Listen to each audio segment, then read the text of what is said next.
कथा आती है कि भगवान ने हनुमान जी को आमंत्रित किया कि हे श्री हनुमान जी महाराज, आप आइए, आकर के इन तीनों के मान को दूर कीजिए।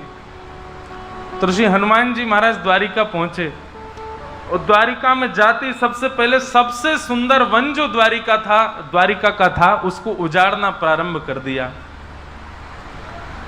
द्वारिकाधीश की सभा में जाकर के किसी ने हल्ला मचा दिया, बोले महाराज जल्दी कुछ करिए। बोले क्या हो गया? बोले एक बानर आ गया है, पूरे द्वारिका को उजाड़ रहा है। भगवान ने सुदर्शन जी से कहा, बोले सुदर्शन जी आप चले जाइए, जाकर के उस बानर को देखिए आइए, क्या कर रहा है, पूरी द्वारिका में बहुत उत्पात मचा रखा है। सुदर्शन जी बोले इतने छोटे से काम के लिए मैं जाऊं? किसी अन्य को भेज दीजिए, बानर भगाने का काम है, डंडा लेके कोई चला जाएगा, भगाया आएगा। कई सैनिक गए लेकिन कोई सैनिक लौट करके वापस नहीं आया। तो भगवान बोले कोई भी आ नहीं रहा है, लग रहा है बानर बड़ा है, आप ही जाइए। तो सुदर्शन जी को इतना अपमानजनक लगा कि बानर भगाने के लिए मुझे भेजा जा रहा है। वो ठीक है भगवान, ऐसा प्रकोप करके आऊंगा कि बानर वंश ही खत्म हो जाएगा। सुदर्शन जी महाराज जैसे ही गए, वन में बैठे हैं श्री हनुमान जी महाराज, पूरा वन उजाड़ दिया। सुदर्शन जी ने जैसे ही आकर के हनुमान जी को देखा, जैसे ही उनके ऊपर आक्रमण करने लगे, हनुमान जी ने सुदर्शन जी को पकड़ा, अपनी कांख में दबा लिया और दबा करके बैठ गए।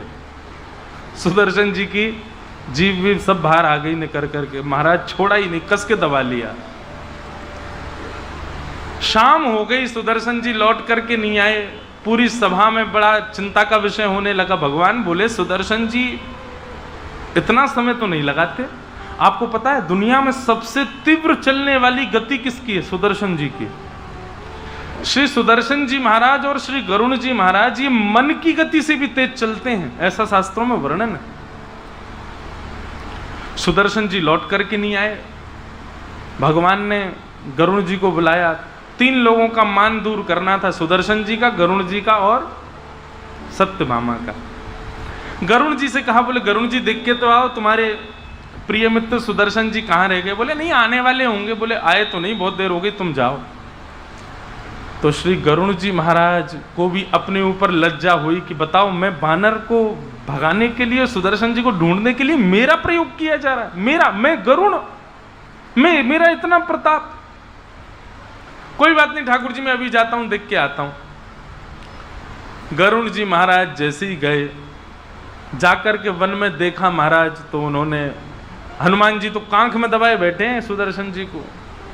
ये दृश्य देखते ही गरुण जी को विश्वास नहीं हुआ। बोले भगवान नारायण के सुदर्शन को कांख में दबा लिया, ये बानर तो नहीं हो सकता। भैया आप कौन हो?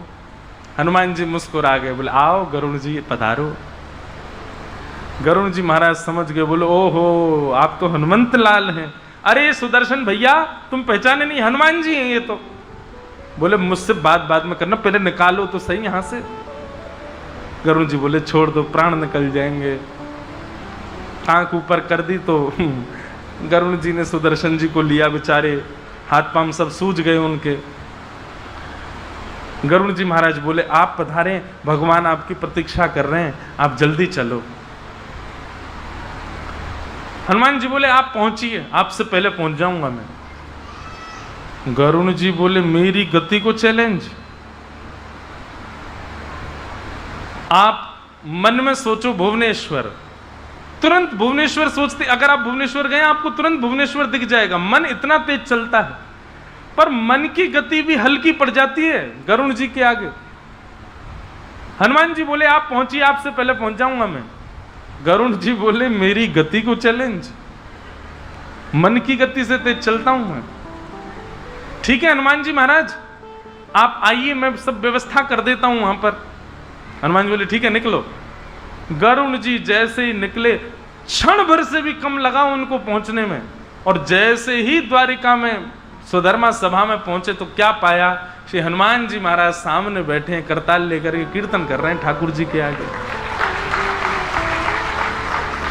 गरुण जी को आज पहली बार लगा कि मुझे आज तक लगता था मुझसे तेज कोई नहीं चलता, ये हनुमान जी क्या जी, मुझे लग ही नहीं रहा ये वही है। ऐसा लगता है 2 रूप हैं, एक से वहां एक से यहां।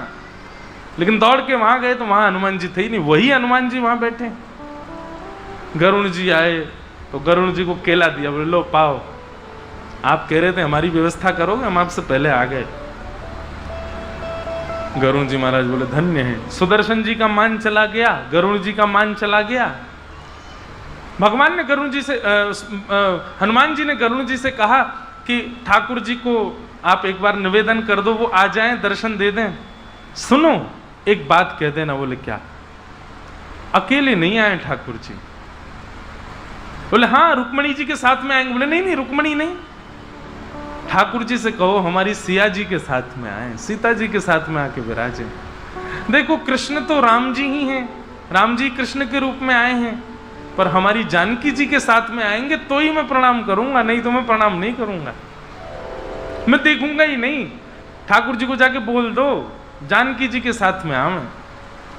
गरुण जी ने भीतर जाकर के उद्घोषणा करी, बोले हनुमान जी आए हैं। हनुमान जी का नाम सुनते ही 16,100 पत्नियां खड़ी हो गई, आहा जय हो हनुमान जी पधारे हैं। गरुण जी बोले लेकिन उन्होंने कहा है कि ठाकुर जी से कह दो सीता जी के साथ पधारे। सब पत्नियां कहने लगी अब सीता जी कहां से आएंगी। भगवान कृष्ण बोले आप 16,108 में जो सबसे सुंदर है उसको हम थोड़ा बहुत श्रृंगार का भाव बता देंगे, वो अपना श्रृंगार कर ले तो शायद हनुमान जी को सीता जी का भाव लगे और वो प्रणाम कर ले। तो सबसे पहले बिना किसी के कहे अपने आप ही सत्यभामा जी आके खड़ी हो गई। बोले कि ये तो कहने वाली बात नहीं है, सबसे सुंदर मैं ही हूं, मैं ही अपना श्रृंगार कर लेती हूं। रुक्मणी आदि पत्नियां बोली हाँ हाँ इन्हीं को ही ले जाओ। सत्यभामा जी ने और सत्यभामा सच में बहुत सुंदर थी, उन्होंने अपना श्रृंगार किया। महाराज जैसे ही वो श्रृंगार करके पधारी, ऐसी अद्भुत छटा उनकी देख करके निहाल हो गए सब लोग। ठाकुर जी बोले चलें सभा में हनुमान जी के पास। बोले हाँ चलो। जैसे ही सभा में पहुंचे ठाकुर जी को देख करके तो हनुमान जी के नेत्र सजल हो गए, जय हो मेरे रामचंद्र पधार, मेरे राघव जी पधार गए। ठाकुर जी आकर के सिंहासन पर बैठ गए। भगवान भुजा उठाने लगे, बोले आओ हनुमान गले लगो हमारे। इतने में सत्यभामा बगल में आकर के बैठ गई। हनुमान जी महाराज बोले एक बार जानकी जी को आने दो महाराज, पहले उनको प्रणाम करूंगा फिर आपको हृदय से लगाऊंगा। भगवान बोले बैठी तो हैं। बोले ये तो कोई दासी लगती है हमें। भगवान बोले दासी नहीं है, ये हमारी पत्नी है। बोले अच्छा अच्छा क्षमा, मुझे लगा पता नहीं कोई दासी आ गई। अच्छा मैया प्रणाम। अब तो उनको क्या स्वीकार प्रणाम, वो तो रूठ करके चली गई भीतर। अंदर जाकर के बार बार दर्पण में अपने आप को देखें, रुक्मणी से मैं दासी लग रही हूं कहीं से। बोले वो हनुमान कहते दासी है तो बानर ही ना, बुद्धि तो है नहीं उसमें, मुझको दासी बोल रहा है। ठाकुर जी ने हनुमान जी को हृदय से लगाया, कहा धन्यवाद, आप ही मान का हनन कर सकते हो, इसीलिए आपका नाम हनुमान है। ऐसे जी हनुमान जी महाराज द्वारिका में पधारे और द्वारिका आकर के ठाकुर जी के अति प्रियों का मान मर्दन। देखो मान रहित होने के दो तरीके हैं। एक तो श्री हनुमान जी को प्रणाम किया करो, मान रहित करते हैं, और दूसरा यदि आप प्रेम लक्षणा भक्ति के उपासक हो तो गोपी गीत का पाठ किया करो। गोपी गीत भी मान रहित करता है। ऐसे श्री हनुमान जी महाराज को हम बारंबार वंदन करते हैं।